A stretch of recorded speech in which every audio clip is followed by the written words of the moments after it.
Hello दोस्तों, आज की कहानी है सेवा। वंदना रसोई के काम से फ्री होकर मम्मी जी के कमरे की तरफ जा रही थी। सोने से पहले सुबह की तैयारी करके रखना चाहती थी।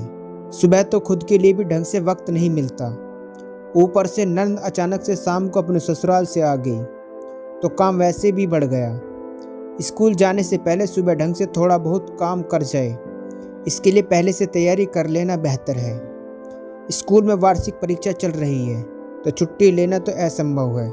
यही सोचकर मम्मी जी के कमरे की तरफ जा रही थी, पर कमरे के दरवाजे पर पहुंचकर उसके पैर ठिठक गए। अंदर उसकी सास सुशीला जी, उसका पति मधुर, देवर अंशुल और नंद वनीता बैठकर बातें कर रहे थे।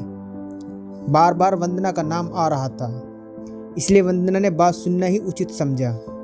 भैया, मैंने सुना है कि भाभी के मायके में उनके पापा ने प्रॉपर्टी बेची है और उसका अच्छा खासा पैसा भी आया है। खुद उनके पापा मम्मी कितने अच्छे फ्लैट में रहने गए हैं, साथ ही अपने बड़े भाई के बेटे को भी रख रखा है, तो भाभी को भी तो पैसे मिले ही होंगे। वनीता की बात सुनकर मधुर बोला, अरे मुझे क्या पता, ना तो पापा जी ने मुझे कुछ बताया और ना ही वंदना ने। दोनों की दोनों बाप बेटी अंदर के अंदर ही सब कुछ कर लेती हैं, पर यहाँ दामाद की कोई इज्जत नहीं है। मुझे तो बताना भी ठीक नहीं समझते। अरे भैया, तो पता करो ना, ऐसे थोड़ी ना काम चलेगा। आखिर कितने पैसे आए हैं पता होगा, तभी तो अपना बजट बना पाएंगे। और इस बार मुझे बाइक लेनी ही लेनी है, चाहे कुछ भी हो जाए, अंशुल ने जिद करते हुए कहा। तो वनीता कहाँ पीछे रहती, वह भी अपनी फरमाइश करते हुए बोली, हाँ भैया, पता कर ही लो। मुझे भी इस बार सोने के कड़े तो चाहिए ही चाहिए। आप लोगों से तो इतना भी नहीं हुआ कि मुझे सोने के कड़े शादी में ही दे देते। जब मेरी देवरानी अपने मायके से आई हुई सोने के कड़े पहनती है तो मुझे सही में बहुत बुरा लगता है। ऐसा लगता है जैसे मुझे ही दिखा रही हो।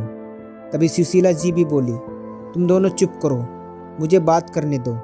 देखो मधुर, पैसे की ज़रूरत इन दोनों को ही नहीं, मुझे भी है। मैं भी सोच रही हूँ कि इस मकान के ऊपर एक मंजिल और चढ़ा दूँ, ताकि कल को अंशुल की भी शादी हो तो परेशानी ना हो।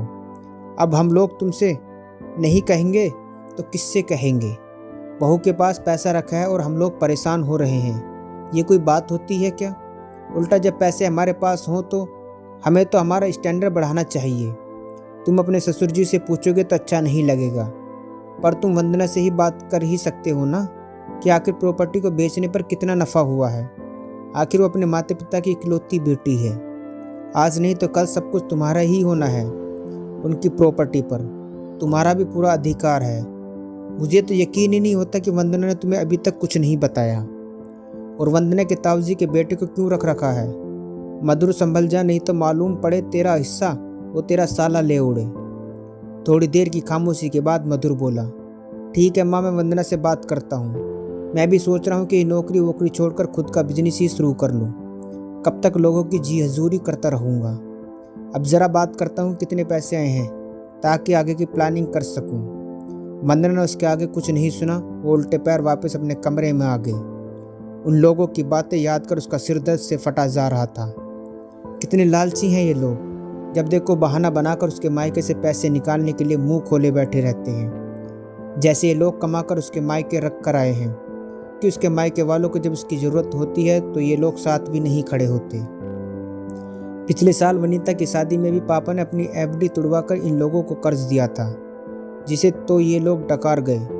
एक बार भी नहीं पूछा कि पापा जी आपको पैसे की ज़रूरत है या नहीं, लौटाने हैं या नहीं। अभी जब 2 महीने पहले पापा को हार्ट अटैक आया था, तब तो इनमें से कोई सेवा करने नहीं गया था। उसकी माँ की तो हिम्मत टूट चुकी थी, वंदना ही दौड़ भाग कर रही थी। बस उसके साथ ही उसके ताऊजी का बेटा उदय ही खड़ा था।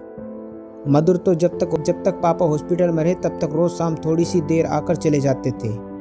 एक बार भी उसने ये पूछना मुनासिब नहीं समझा कि पैसों का बंदोबस्त कैसे हो पाया, जबकि वह अच्छी तरह से जानता था कि उसके मायके वाले भी मध्यम वर्गीय परिवार के लोग हैं और प्रॉपर्टी के नाम पर उनके पापा सिर्फ उनका मकान है जिसमें वो रहते हैं। उस समय तो वंदना और उदय ने उधार लेकर पापा का इलाज कराया था, लेकिन पापा के इलाज के बाद पैसों को चुकाने के लिए अभी कुछ दिन पहले ही उन्होंने अपना मकान बेच दिया और बचे हुए पैसों में खुद के लिए फ्लैट लेकर उसमें रहने लगे।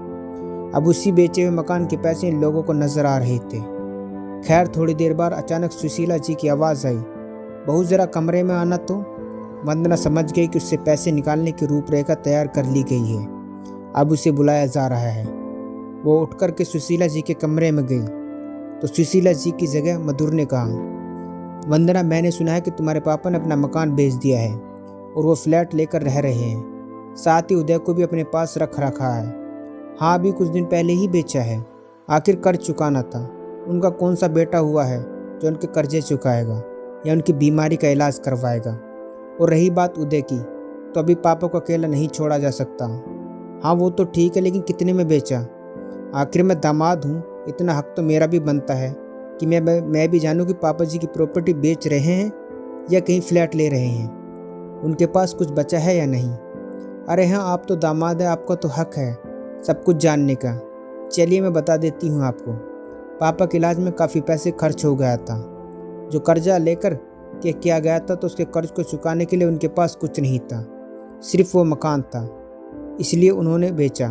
पहले कर्ज चुकाया, बाद में खुद के रहने के लिए बंदोबस्त भी करना था, इसलिए फ्लैट ले लिया। थोड़े बहुत पैसे बचे हैं जो मैंने उन्हीं के नाम से बैंक में डिपॉजिट कर दिए हैं। तुम्हें कुछ नहीं दिया? मैंने तो सुना था काफ़ी नफ़ा हुआ था। तुम तो बेटी हो ना उनकी, सुशीला जी ने बीच में ही कहा। क्या कर सकते हैं मम्मी जी, पैसे लेने का हक थोड़ी ना रखती हैं बिटिया, जिम्मेदारी भी कोई चीज़ होती है। अब जब जिम्मेदारी उदय निभा रहा है तो मैंने सोचा पैसे भी उसी को मिलने चाहिए, इसलिए मैंने हक छोड़ दिया और पापा को कह दिया कि जो आपकी जिम्मेदारी निभाई ये फ्लैट भी उसी के नाम कर देना। कहकर वो अपने कमरे में जाने लगी तो मधुर ने कहा, अरे तुम ऐसे कैसे कर सकती हो? तुम्हें पता भी है वो उदय तुम्हारे बड़े पापा का बेटा है, लालच में तुम्हारे माँ पापा की सेवा कर रहा है। लालच में ही सही, कम से कम मेरे माँ और पापा की सेवा तो हो रही है। मुझे मेरे माँ पापा से कुछ नहीं चाहिए, क्योंकि मैं अपने दम पर कमाने का साहस रखती हूँ। कहकर वंदना अपने कमरे में चली गई और पीछे रह गए घर के बाकी सदस्य अपने टूटे हुए अरमानों के साथ। दोस्तों बस इतनी सी थी ये कहानी। दोस्तों कहानी अच्छी लगी हो तो चैनल को सब्सक्राइब करना ना भूलें। मिलते हैं फिर एक नई कहानी के साथ।